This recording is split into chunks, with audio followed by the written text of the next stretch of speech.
స్వచ్ఛాంధ్రప్రదేశ్ ఒక ఉద్యమంగా సాగుతుందని సీఎం చంద్రబాబు తెలిపారు. సింగపూర్ పరిస్థితిని అధ్యయనం చేసి అదేవిధంగా హైదరాబాద్ లో నైట్ క్లీనింగ్ ప్రారంభించామన్నారు. ప్రధాని మోదీ తనకు అవకాశం ఇస్తే స్వచ్ఛ భారత్ రిపోర్టు కూడా ఇచ్చామని సీఎం చంద్రబాబు తెలిపారు. ఈ స్వచ్ఛ ఆంధ్రప్రదేశ్ ది మనం ఒక ఉద్యమంగా చేస్తున్నాం. ఇప్పుడే కృష్ణ చెప్పినట్టు నాకు 30 ఏళ్ల నుంచి అనుభవం. ఫస్ట్ టైం నేను సింగపూర్కి వెళ్ళి సింగపూర్లో ఏం చేస్తున్నారో చూసి ఒక నైట్ అంతా స్టడీ చేశాను. అక్కడి నుంచి వచ్చి హైదరాబాద్లో నైట్ క్లీనింగ్ స్టార్ట్ చేశాం. అది అయిన తర్వాత అవుట్ సోర్సింగ్ స్టాఫ్ను కూడా పెట్టింది. అదే ఫస్ట్ టైం అవుట్ సోర్సింగ్ స్టాఫ్ను పెట్టి పర్ఫెక్ట్గా చేశాం. ఆ రోజుల్లో Hyderabad one of the best clean city in India.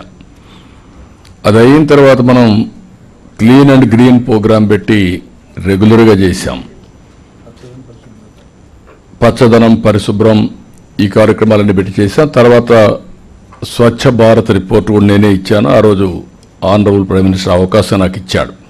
దానిపైన ఇప్పుడు ఇవన్నీ క్లియర్ అయినాయి.